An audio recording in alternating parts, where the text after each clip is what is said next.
బంగారం రేట్లు పెరిగిపోతాయని చెప్పి ట్రంప్ గారు మనందరికీ ఒక ఫేవర్ అయితే చేశారు. ఇదివరకు ఇంట్రెస్ట్ రేట్లు తగ్గిస్తాను అని చెప్పే ఆలోచన ఉన్న ఈయన ఇంట్రెస్ట్ రేట్లు తగ్గకపోయినా పర్వాలేదు, ఇంట్రెస్ట్ రేట్లు పెరిగేటట్టుగా ఆలోచన చేసే ఒక ఫెడ్ చైర్మన్ని తీసుకున్నారు. దట్ ఈస్ ద రీజన్ మీకు 30th జనవరి రోజు కమోడిటీస్లో భారీ కరెక్షన్ వచ్చింది, బంగారంలో కరెక్షన్ అయితే వచ్చింది. అమెరికా తీసుకునే ప్రతి నిర్ణయం ప్రపంచాన్ని ఇంపాక్ట్ చేస్తుంది.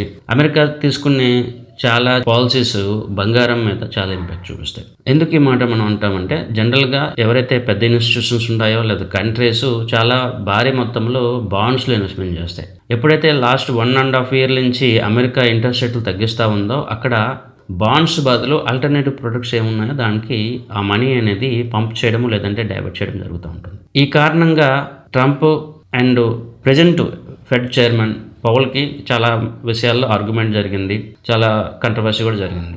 పవల్ ఇంట్రెస్ట్ రేట్లు తగ్గించడానికి ఇంట్రెస్ట్ చూపించకపోయినప్పుడు ట్రంప్ చాలా వ్యతిరేకంగా మాట్లాడడం కూడా జరిగింది. కానీ రీసెంట్ టైమ్స్లో ట్రంప్ యొక్క ఆలోచన విధానం చాలా మారింది. రీసెంట్ టైంలో తను కొత్తగా ఫెడ్కి సంబంధించి కొత్త చైర్మన్ తీసుకున్నారు. ఈయన కెవిన్ వాస్. ఈయన ఇంట్రెస్ట్ రేట్లు పెంచే వ్యక్తి అని చెప్పి మార్కెట్లో ఒక నమ్మకం అయితే ఉంది.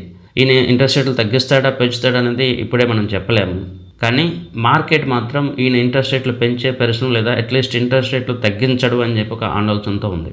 అంతేకాకుండా కెవిన్ యొక్క ఆలోచన ధోరణి ఇదివరకు ఉన్న బాండ్స్ని కొనుగోలు చేసి, అంటే ఇప్పుడు ఎక్కువగా బాండ్స్ అయితే అమెరికా సేల్ చేస్తూ ఉంది, అవి చాలా వరకు సెటిల్మెంట్ చేసేస్తారు. సో దట్ మార్కెట్లో క్యాష్ అనేది కొంతవరకు తగ్గిపోతుంది. సో దట్ మీకు కమోడిటీస్లో కానీ స్టాక్స్లో కానీ ప్రైసెస్లో కొంత కరెక్షన్ అయితే వస్తుంది. సో ఇలాంటి కారణాల వల్ల మీకు కమోడిటీస్లో మీకు భారీ స్థాయిలో కరెక్షన్ ఒకే రోజులో వచ్చింది. బంగారం రేట్ని తగ్గించడానికి ట్రంప్ గారు అయితే భారీ స్థాయిలో ప్రయత్నం అయితే చేశారని అనుకోవచ్చు.